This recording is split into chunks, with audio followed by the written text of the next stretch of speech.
Walking a mile in their shoes is often a misstep for both business owners, coaches, entrepreneurs, and people that are dealing with teams.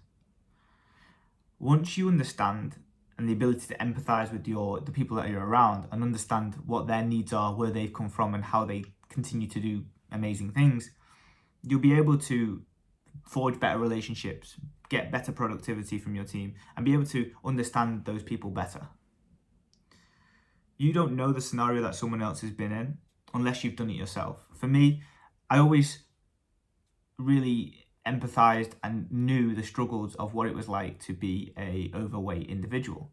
I've always struggled with dieting. I still maintain that I'm the worst dieter out of everybody that I've ever met and ever coached in the last 10 years.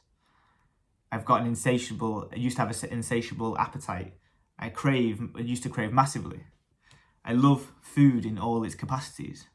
So when it became time for me to coach other individuals that were struggling with these specific areas, it was really easy for me to understand and empathize with them.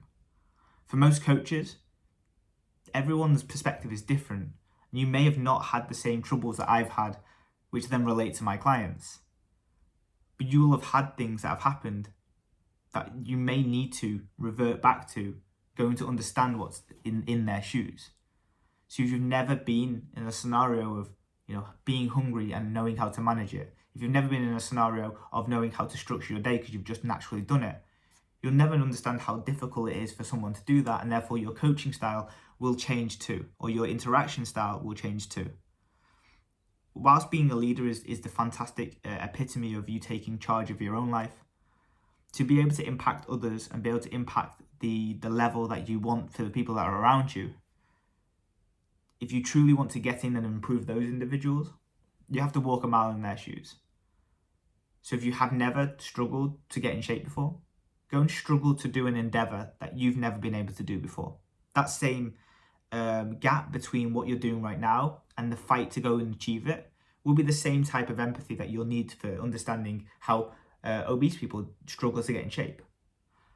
And then for other people, that will be the same struggle as them trying to put on weight.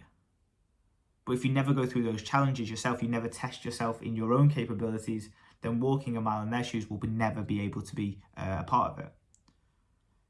And I think those coaches who are able to walk a mile, become a leader, have that gap between empathy and also then what it takes to create amazing change.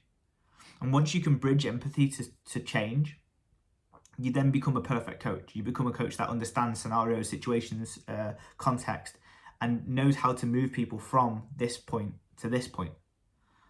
If you are struggling, the best thing that you can do is go and set yourself a target, go and set yourself a goal, get yourself a coach, work towards a goal that will allow you to then take steps forwards. And when you struggle with things, you can then relate back to your clients and say, I struggle with this, and this is how I felt. This is how they're feeling when they're trying to achieve their goals. Your interactions, your strategies, your decisions and your dealings will completely change when you understand that gap between the two.